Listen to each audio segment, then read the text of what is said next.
हमारा 6th point से बाकी था। हमने कॉजेस शुरू किए थे एंड कॉजेस में हमने वोकेशनल एजुकेशन तक किया था। अब हमारा 6 पॉइंट जो है वहाँ से lack of man power planning in India during planning period. Man power को हमने राइटली प्लान नहीं किया। इसका मतलब कि हमारे पास जितने भी लोग थे, कौन से लोगों को कहाँ पे जॉब देनी चाहिए उसके बारे में कोई प्लानिंग हमारे पास नहीं था। The type of labour which is in demand presently in India, availability of similar type of labor supply is not possible, as that kind of human resource planning is not found in the education system। यानी हमारी education system में ही कोई तरह का planning नहीं है। यानी जिस तरह का प्लानिंग एजुकेशन में होना चाहिए वैसा नहीं है। आज एजुकेशन क्या सिर्फ नौकर बना रहे हैं, एंटरप्रेन्योर नहीं बना रहे हैं। Education has been made a wide spread activity without estimation of kind and number of labour requirement. यानी कितने लोगों की जरूरत है, किस तरह के लोगों की जरूरत है, ये कुछ भी नहीं देखा गया। As a result every year lakhs of educated youth obtain degrees. तो होता क्या है कि लाखों लोग रोज डिग्रीज हासिल करते हैं, बट उनके पास ना नॉलेज है ना ट्रेनिंग है जो चाहिए इकोनॉमिक डेवलपमेंट के लिए। तो इसीलिए even after being educated they remain unemployed. तो उनको काम मिलता नहीं है। This is direct result of lack of planning of human resource. यानी हमने ह्यूमन रिसोर्स को प्रॉपरली प्लान नहीं किया है। In many cases due to lack of employment opportunities, the doctors and engineers with high degree go to foreign countries because of not getting suitable work in our country. यानी हमारी country में काम नहीं मिला, इसलिए डॉक्टर इंजीनियर्स दूसरी country में चले जाते हैं।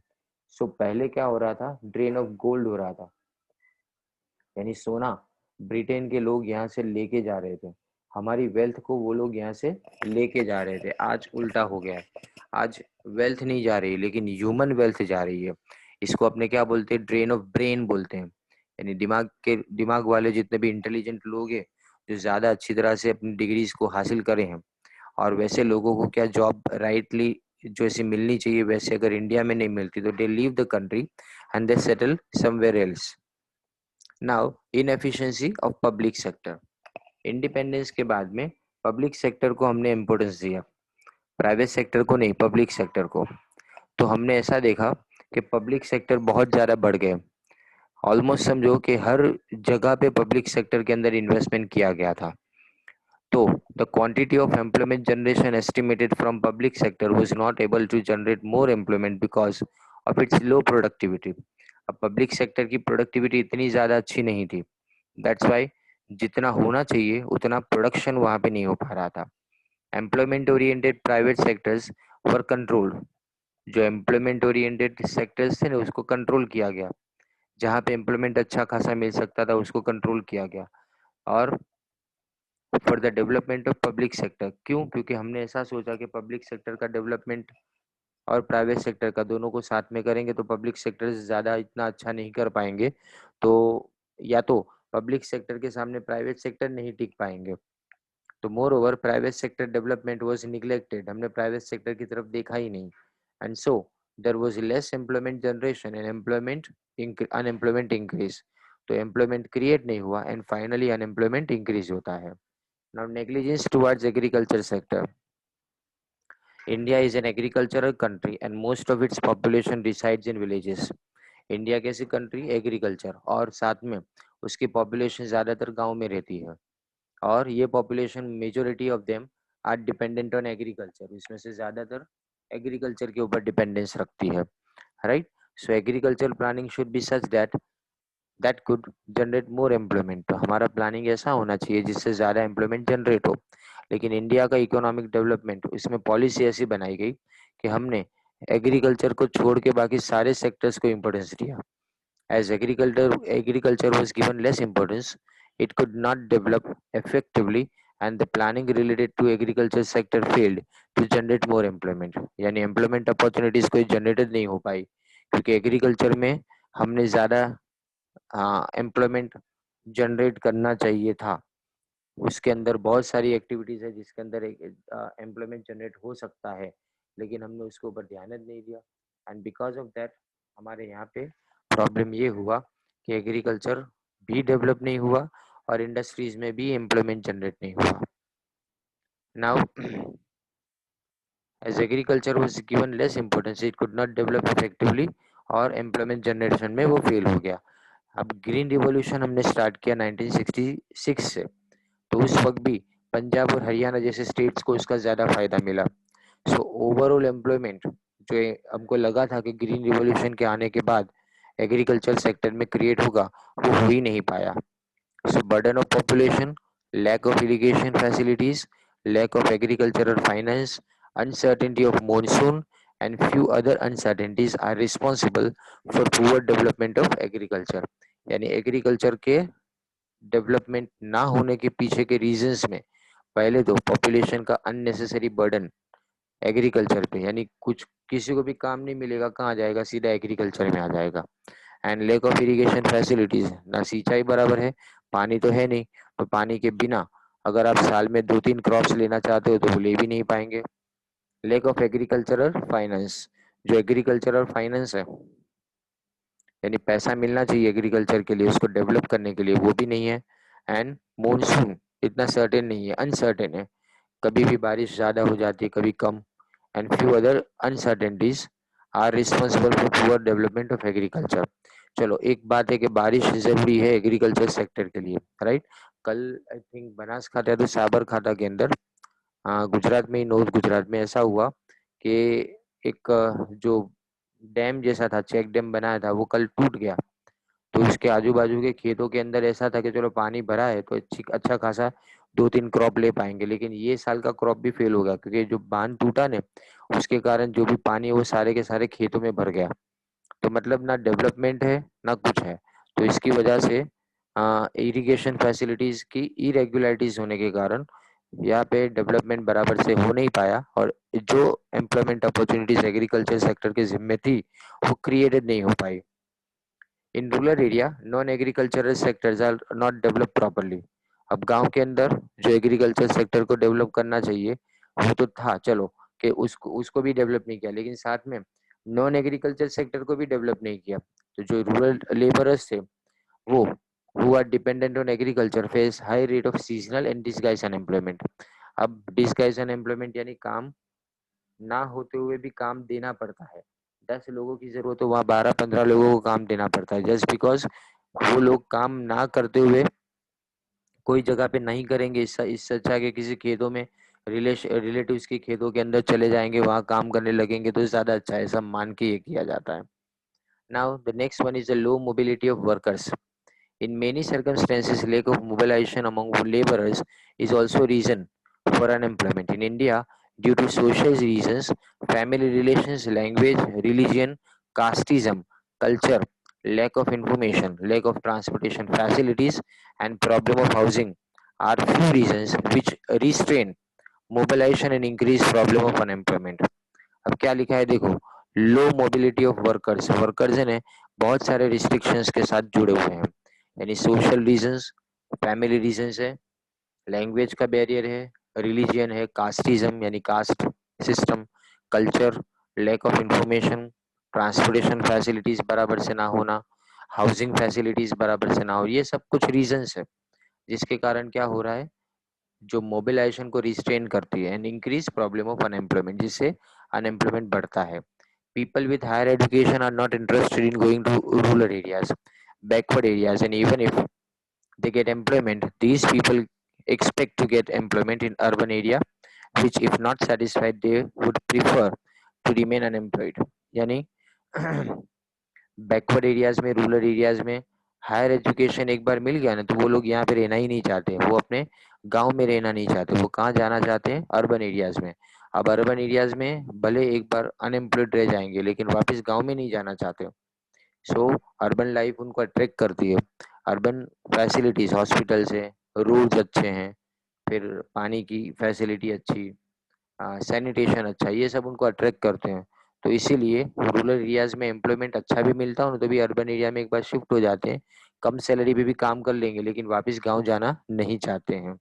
तो मोबिलिटी नहीं है, यानी मतलब एक जगह से दूसरी जगह मूवमेंट करने से ये लोग क्या करते हैं, ये लोग परहेज करते हैं, यानी ऐसा. Now lack of infrastructural facilities. In rural areas, Because of lack of infrastructural facilities, unemployment has become a major problem. In India, in rural area, lack of transportation facilities, lack of proper roads, lack of education, health and electricity facilities are the reasons of low generation of employment.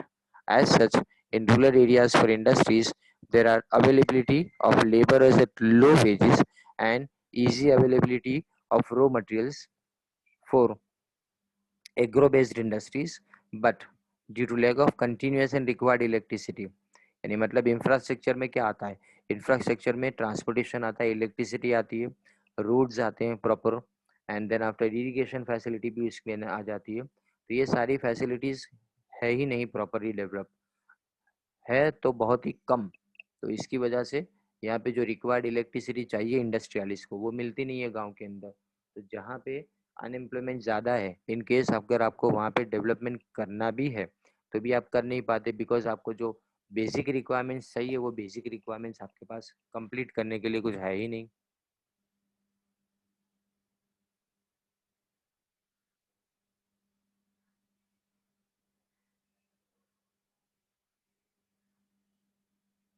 Now, major apart from the above reasons, in India, lack of national employment policy, पूरे nation के लिए कोई policy नहीं बनाई है. Lack of conducive environment for development of industries and trade, industry और trade को develop करने के लिए कोई ऐसा मौका ही नहीं दिया जाता है.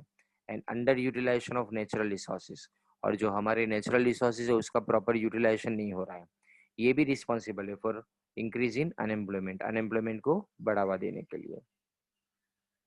Now, measures to reduce unemployment. This is also an important question in this chapter. अब देखो इसके भी पॉइंट इतने ही है ऑलमोस्ट. इसमें सबसे इम्पोर्टेंट जो है ना वो तुम्हारा state programme to solve unemployment problem, यानी ये है तुम्हारे लिए मनरेगा जिसको बोलते हैं ना अपना, इसको बहुत ज़्यादा, हाँ अभी जो रूलिंग गवर्नमेंट है ना उसने बहुत ज़्यादा इसको क्रिटिसाइज किया था अपने जब वो लोग खुद अपोजिशन में थे तब. लेकिन आज ये मनरेगा जैसी एक योजना है ना कि जिसके कारण गांव गांव तक जितने भी अपने बोलते हैं ना मदद, वो मदद पहुंच पाती है और लोगों को रोजगारी मिल पाती है. ये बहुत ही अच्छी तरह से डेवलप किया गया प्रोग्राम था, but as usual in India it was poorly implemented, उसका इम्प्लीमेंटेशन नहीं हो पाता, एंड दैट्स वाई इस सब चीज़ों को क्रिटिसाइज लोग करते हैं. एंड देन आफ्टर जब इम्प्लीमेंटेशन इसका प्रॉपरली कर पाए अगर कोई गवर्नमेंट, तो वो उसका फायदा ले जाती है, सीधी बात है. After understanding the extent and reasons of unemployment in India, it is clear that the problem of unemployment is becoming serious day by day. यानी रोज हमको लगता है कि जो अनएम्प्लॉयमेंट का प्रॉब्लम है ना वो ज्यादा खराब होता जा रहा है. From its reasons it will be easier to find out the solution, यानी सॉल्यूशन फाइंड आउट कर अगर कारण पता चल गए तो सॉल्यूशन भी समझ में आ जाएंगे ना, बिकॉज कारण एक बार पता चल गए तो पता चलता है कि रूट कहाँ पे है, कारण क्या है, तो इसके बाद में उसका सॉल्यूशन लाना आसान बन जाता है. The problem of unemployment is not only economic, it also gives rise to social, moral and psychological issues. From political point of view also this problem is serious. Political यानी गवर्नमेंट, देखो कितनी सब चीजें, लोग अपोजिशन पार्टी वाले कितने government के ऊपर प्रेशर डाल रहे हैं कि अनएम्प्लॉयमेंट क्यों क्रिएट हो रहा है. दैट्स वाई हम जब भी 5 ईयर प्लान की हमने शुरुआत की ना तब से हमारा सबसे बड़ा ऑब्जेक्टिव ये था कि हम अनएम्प्लॉयमेंट को कैसे रिड्यूस करें, अनएम्प्लॉयमेंट के ऊपर कैसे कंट्रोल पाए, और अनएम्प्लॉयमेंट किस तरह से हमारी इकोनॉमी में से दूर किया जाए. हर इकोनॉमी चाहती है कि एक भी बंदा अनएम्प्लॉयड ना रहे. Especially from the fifth and sixth 5 year plan, the prime objective is the reduction of unemployment. यानी फिफ्थ और सिक्स 5 year प्लान के अंदर हमने सबसे बड़ा मेजर ऑब्जेक्टिव यही रखा, क्या हम क्या करना चाहते हैं, अनएम्प्लॉयमेंट को हमारी कंट्री से रिड्यूस करना चाहते हैं, हम दूर करना चाहते हैं अनएम्प्लॉयमेंट को.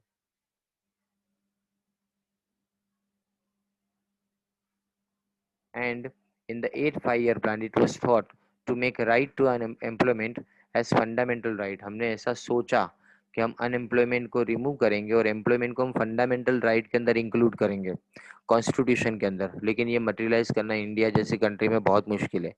कारण कि अगर कोई बेरोजगार होगा ना तो गवर्नमेंट जिम्मेदार हो जाएगी सीधी, और इस गवर्नमेंट को जवाब देने में ना हैरान परेशान हो जाएगी वो गवर्नमेंट ऐसा. In the 8th five-year plan, it was thought to make a right to employment as fundamental right and changes could be made in constitution, but it could not be materialized. But it is clear that to provide appropriate employment opportunity, ये आज भी किसी भी country के लिए, not in India but her country के लिए prime objective है। आपको पता होना चाहिए कि अमेरिका जैसी कंट्री में भी ट्रम्प इलेक्टेड इसीलिए हुए कि उन्होंने अपने टाइम पे ये नारा दिया था, यानी उन्होंने ये स्लोगन दिया था कि हर अमेरिकन को मैं एम्प्लॉयमेंट दूंगा। तो सोचो इतनी एडवांस कंट्री के अंदर भी एम्प्लॉयमेंट जैसे क्वेश्चन यानी ऐसे प्रॉब्लम के कारण गवर्नमेंट इलेक्ट हो सकती है, तो इंडिया की तो कोई बात नहीं हो सकती ना इसमें। नाउ उसमें सबसे पहले जो सॉल्व करना है हमको प्रॉब्लम, उसमें सबसे पहले आता है पॉपुलेशन कंट्रोल।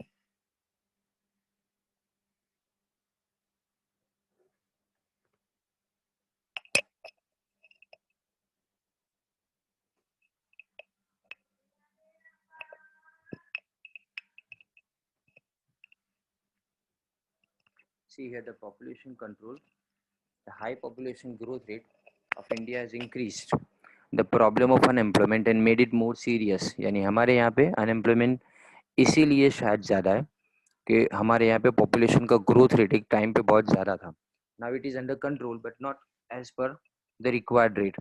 जो हम चाहते हैं वो कैसा चाहते हैं कि 1% से नीचे होना चाहिए population growth rate, but still it is higher because of the fast population growth in country. On one hand, the number of laborers demanding job is increasing, and on the other hand, due to slow economic growth, appropriate number of employment opportunities cannot be created. As a result, unemployment is increasing. If in India problem of unemployment is to be solved, then effective steps for population control must be taken। यानी अगर आपको किसी भी country के अंदर unemployment को remove करना है, तो फर्स्ट थिंग इज दैट कि जो अनएम्प्लॉयड है उसके पीछे अगर रीजन पॉपुलेशन ज़्यादा है वो है, तो हमको क्या करना पड़ेगा, पॉपुलेशन को कंट्रोल में लाना पड़ेगा। दैट मीन्स पॉपुलेशन का ग्रोथ रेट डाउन करना पड़ेगा। तो हमने इंडिया में भी यही करना चाहा कि we wanted to slow down the growth rate of population. We wanted that our population growth rate should come down, and जो high rate of labour supply है ना वो धीमे धीमे रिड्यूस होती जाएगी। आज अगर पॉपुलेशन अंडर कंट्रोल आएगी ना, तो 10 साल 15 साल 20 साल बाद धीमे धीमे लेबर सप्लाई कंट्रोल में आएगी। तो जॉब सीकर्स अगर रिड्यूस हो जाएंगे और पॉपुलेशन कंट्रोल के कारण, तो जो सरप्लस रिसोर्सेज है वो हमारे सामने होंगे, डेवलपमेंट भी अच्छा हो पाएगा, एंड रिजल्टेंटली कैपिटल इन्वेस्टमेंट कर पाएंगे, एम्प्लॉयमेंट अपॉर्चुनिटीज इंक्रीज होगी। एंड याद रखो कि with the population control long run के अंदर, ये आपको एमसीक्यू में आता है कि who are included in productive age group. तो प्रोडक्टिव एज ग्रुप में आता है 15 टू 64 ईयर्स के लोग, राइट। तो ये लोगों को इन्हें प्रॉपर प्लेसमेंट मिलेगा, मतलब कि जो सरप्लस लेबरर्स है वो धीमे धीमे एब्जॉर्ब होता जाएगा, पॉपुलेशन कंट्रोल में आएगी तो, right. Now the second thing is increase in the rate of economic development. One of the constructive solutions of reducing unemployment is by increasing the rate of economic development. In the initial years of planning, the rate of economic development used to be as low as 3 to 3.5%। पहले economic development कितना था, 3% से 3.5% के तकरीबन इतना। If economic development is continuously increased at a higher rate, then employment opportunities can also develop at higher rate. यानी मतलब development अगर फास्टर रेट के ऊपर होगा तो ज़्यादा इंडस्ट्रीज आएगी, एग्रीकल्चर सेक्टर भी डेवलप होगा, रॉ मटेरियल की ज़्यादा ज़रूरत पड़ेगी तो एग्रीकल्चर सेक्टर डेवलप होगा, प्राइमरी सेक्टर यानी ओर्स जो है ज़मीन के अंदर पड़ी हुई उसको निकाला जाएगा, और जितने भी हमारे रिसोर्सेज उसका प्रॉपर यूटिलाइजेशन किया जाएगा। And when the resources are properly utilized, तो उसके कारण भी एम्प्लॉयमेंट क्रिएट होता है और अनएम्प्लॉयमेंट का प्रॉब्लम सॉल्व हो जाएगा। So for that coordinating various sectors of economy, efforts should be made to increase capital investment between public, private and cooperative sector। So we need that के public sector का development हो, हम ये चाहते हैं कि हम प्राइवेट सेक्टर को डेवलप करें, and even the ultimately cooperative sector जो है उसका भी डेवलपमेंट होना चाहिए। नाउ कोऑपरेटिव सेक्टर में क्या क्या चीज़ें चलती है, यू मस्ट नो दैट जो हमारी डेयरी इंडस्ट्री है वो कोऑपरेटिव सेक्टर में चलती है, शुगर इंडस्ट्री कोऑपरेटिव सेक्टर में चलती है, इवन बैंकिंग सेक्टर भी कोऑपरेटिव सेक्टर के अंदर चलता है। हाँ, और दूसरा है जो फर्टिलाइजर इंडस्ट्री है वो भी कोऑपरेटिव सेक्टर में चलती है। तो in agricultural sector irrigation facilities and other required facilities should increase, और एग्रीकल्चरल ग्रोथ रेट है उसको अपने हाई रखना है, ज़्यादा रखना है। Effort should be made so that advantage of green revolution should be reaped by every state, and that way by achieving high economic development employment opportunities should increase and problem of unemployment could be solved। यानी यहाँ बताया गया है कि efforts यानी सबसे ज़्यादा कोशिश इस बात की होनी चाहिए कि ग्रीन रिवॉल्यूशन हर स्टेट तक पहुंचना चाहिए, हर गांव तक पहुंचना चाहिए, हर जगह तक पहुंचना चाहिए। सो ग्रीन रिवॉल्यूशन के बेनिफिट्स अगर मिलने शुरू हो जाएंगे तो हमारे यहाँ पे एग्रीकल्चर सेक्टर डेवलप होगा एंड उसके कारण इकोनॉमिक डेवलपमेंट धीमे धीमे बूस्ट अप होगा और एम्प्लॉयमेंट अपॉर्चुनिटीज क्रिएट होगी। तो हम चाहते ये हैं कि इकोनॉमिक डेवलपमेंट ज़्यादा बढ़े। तो 3 to 3.5% तो बहुत कम है, and presently it was in negative term. जब हम बात करें ये लॉकडाउन के टाइम पे ये नेगेटिव से नेगेटिव हो चुका था, यानी मतलब now employment oriented planning. It is seen that during planning, special emphasis is given to economic development. Like from the second 5-year plan, special importance was given to the development of public sector and as a key to basic industries.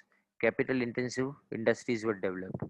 हम जब जब भी हमने कोई भी committee appoint की है unemployment को स्टडी करने के लिए, तो एवरी टाइम उस कमेटी ने यही रिकमेंडेशन दिया है कि इंडिया जैसी कंट्री के अंदर कैपिटल इंटेंसिव इंडस्ट्रीज नहीं होनी चाहिए। बट हमने इवन पब्लिक सेक्टर को भी जब एस्टेब्लिश किया at that time also we put emphasis on only one thing and that कि प्रोडक्शन ज़्यादा होना चाहिए and for higher production we needed capital intensive techniques. तो कैपिटल इंटेंसिव इंडस्ट्रियलाइजेशन के लिए ज़रूरी भी है, ऐसा भी नहीं कि चलो कैपिटल इंटेंसिव नहीं होगा तो चल जाएगा ना। इंडस्ट्रियलाइजेशन अगर प्रॉपर करना है तो you need capital intensive industries.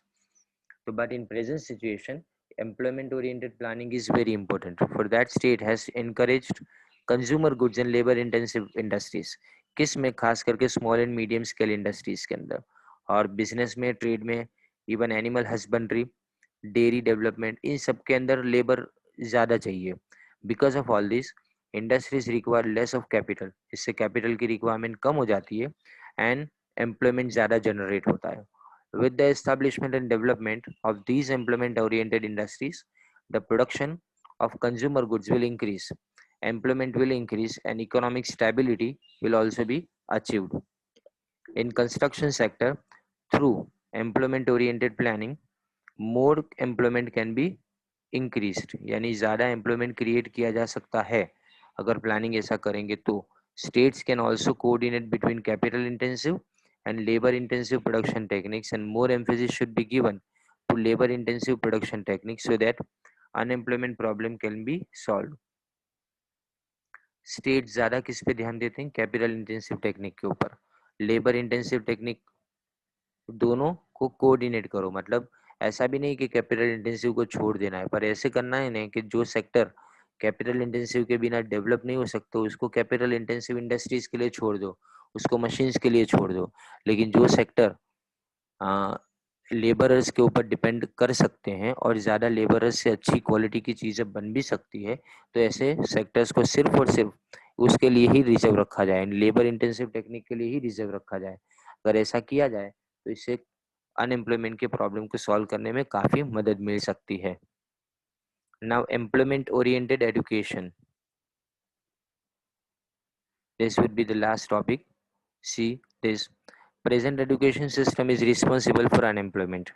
present education system only provides bookish knowledge and produce clerk, मैंने आगे भी बताया कि इससे सिर्फ क्लर्क प्रोड्यूस होते हैं, एंटरप्रेन्योर नहीं। So even after being graduated in commerce and management field, individual does not become capable enough for self employment. वो सेल्फ एम्प्लॉयमेंट के लिए तैयार नहीं होते हैं, वो डेवलप अपने आप को कर ही नहीं पाते हैं। So for a longer period of time they have to maintain remain unemployed. So इनको क्या होना पड़ता है? अनएम्प्लॉयड रहना पड़ता है।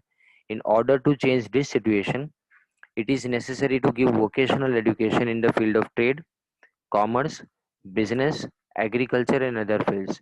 For this, a major change is needed in present education system। तो आजकल की जो एजुकेशन सिस्टम है उसमें बहुत बड़ा चेंज आपको चाहिए। वोकेशनल एजुकेशन का मतलब क्या, कि आप ट्रेनिंग प्रोवाइड करो और ट्रेनिंग देने के बाद आप क्या करोगे, ट्रेड, कॉमर्स, एग्रीकल्चर, बिजनेस, ये सब फील्ड के अंदर आगे बढ़ना जरूरी है। This is a fact. It is necessary to start and increase the curriculum that comprises of providing training and business-oriented education in the field of trade, commerce, agriculture, and industry. So after getting such education, it is easy to get employment. And एक बार education मिल गया तुमको trade, commerce, agriculture, industry, जिसमें business oriented education, यानी इंसान क्या करे, खुद entrepreneur बने, खुद मालिक बने और हजारों लोगों को जॉब दे, ऐसा बने, नहीं तो कुछ बात बनेगी। तो इससे क्या, ऐसा तो है नहीं कि सब लोग मालिकत बनना चाहते हैं, पर अगर आप एजुकेशन सिस्टम ऐसी रखो कि जिसके अंदर आपको वोकेशनल एजुकेशन मिले, आप कुछ ना मिले तो अपना खुद का थोड़ा छोटा मोटा बिजनेस भी क्रिएट कर सको, ऐसा अगर एजुकेशन मिलता है ना, तो इससे फायदा होता है किसको, पूरी इकोनॉमी को फायदा होता है। In India, to solve the problem of unemployment and to increase the capabilities to gain employment, a revolutionary change in the educational field is necessary, which can implement an educational system with perfect human resource planning. यानी हम क्या करना चाहते हैं, education system ऐसी develop करना चाहते हैं। दैट्स वाई अभी जो गवर्नमेंट है, प्रेजेंट गवर्नमेंट, उन्होंने 3-4 सालों से ये सोच के रखा था कि एजुकेशन सिस्टम को कैसे सुधारा जाए और किस तरह से उसको इम्प्लीमेंट किया जाएगा। ये मेन मायने रखता है हमारे लिए। पेपर के ऊपर तो एजुकेशन सिस्टम जो नहीं आ रही है वो बहुत अच्छी लग रही है, पर आई डोंट थिंक कि उसका इम्प्लीमेंटेशन इंडिया जैसी कंट्री के अंदर हो पाएगा। बट लेट्स सी कि किस तरह से डेडिकेशन के साथ में गवर्नमेंट इसको इम्प्लीमेंट करवाती है। In the new education policy of 2015, for employment generation, collaborations with industries were developed as the objective to have vocational education. अब हर यूनिवर्सिटी में, आप जानते नहीं होंगे, लेकिन एमएस यूनिवर्सिटी में 300 कोर्सेज ऐसे चलते हैं जो वोकेशनल एजुकेशन आपको प्रोवाइड करते हैं। अलॉन्ग विद ग्रेजुएशन आप ये 300 में से कोई भी एक कोर्स को सिलेक्ट कर सकते हो, और इसके लिए proper even French, Latin, German, ये सारी लैंग्वेज, रशियन लैंग्वेज भी सिखाई जाती है उसके अंदर। Similarly, in the future years, which sector has employment opportunities has to be studied, and accordingly, curriculum needs to be prepared. We should also include private sector association, यानी private sector को साथ में रख के हमको क्या करना चाहिए, हमको ऐसा करिकुलम बनाना चाहिए जिसके अंदर ना सिर्फ एम्प्लॉयमेंट अपॉर्चुनिटी क्रिएट हो, लेकिन साथ में डेवलपमेंट भी हम कर पाएँ, right. So this is how हमने यहाँ तक आज कंप्लीट करना है।